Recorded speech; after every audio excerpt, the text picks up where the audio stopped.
तर पंचतारांकित हॉटेल खरेदीवरून संजय शिरसाट आणि संजय राऊत यांच्यामध्ये चांगलीच जुंपली आहे। शिरसाट यांनी हॉटेल खरेदीसाठी पैसे कुठून आणले असा सवाल राऊतांनी केला।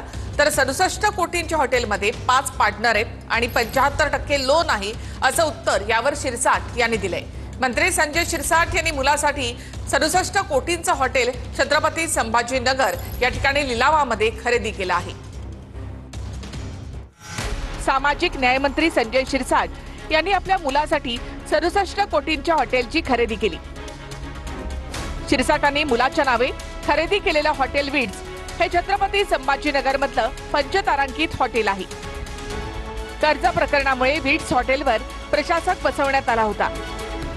प्रशासकामार्फत विड्स हॉटेलची लिलाव प्रक्रिया राबवण्यात आली।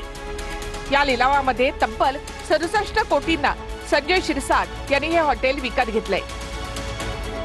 संजय शिरसाट यांच्या मते हॉटेलच्या खरेदीमध्ये एकूण 5 पार्टनर आहेत।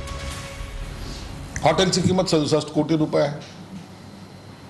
75% लोन ही बँक देणार आहे आणि त्याच्यानंतर 5 भागीदारांनी मिळून त्यांच्या हिश्श्याला आलेली रक्कम किती आहे तर 3 ते 3.5 कोटी रुपये त्यात टाकायचे। 10 वर्ष ते हॉटेल रन करायचं, तेव्हा कुठे त्यांना लाभ होणार आहे 10 वर्षांनंतर। संजय शिरसाट यांनी हे हॉटेल खरेदी केल्यानंतर संजय राऊतांनी निशाणा साधलाय। संजय शिरसाट यांच्याकडे एवढे पैसे कुठून आले असा सवाल राऊतांनी केलाय। कुठून आले पैसे, कुठल्या टेंडरिंग मधून आले, कुठल्या कमिशन दलाली मधून आले, एकनाथ शिंदेनी पैसे दिले की अमित शहानी दिले, जमिनीतून झाडं उगवली यांच्या संभाजीनगरला, आणि मंत्री कुठल्या खात्याचे तर सामाजिक न्याय सोशल जस्टिस। अहो, आमच्या मुलांनी काही व्यवसाय करू नये, तुमच्यासारखी दलाली करत बसायची, पर्सेंटेज खात बसायचं। कायदेशीर प्रमाणे जर काही काम होत असेल तर त्याच्यामध्ये यांच्यासारख्यांनी दलालांनी पर्सेंटेजवाल्यांनी बदनाम करायचा प्रयत्न करू नये। तर शिरसाटांनी हॉटेल खरेदीसाठी पैसे कुठून आणले याचा किरीट सोमय्यांनी अभ्यास करावा असा टोला किशोरी पेडणेकर यांनी लगावलाय।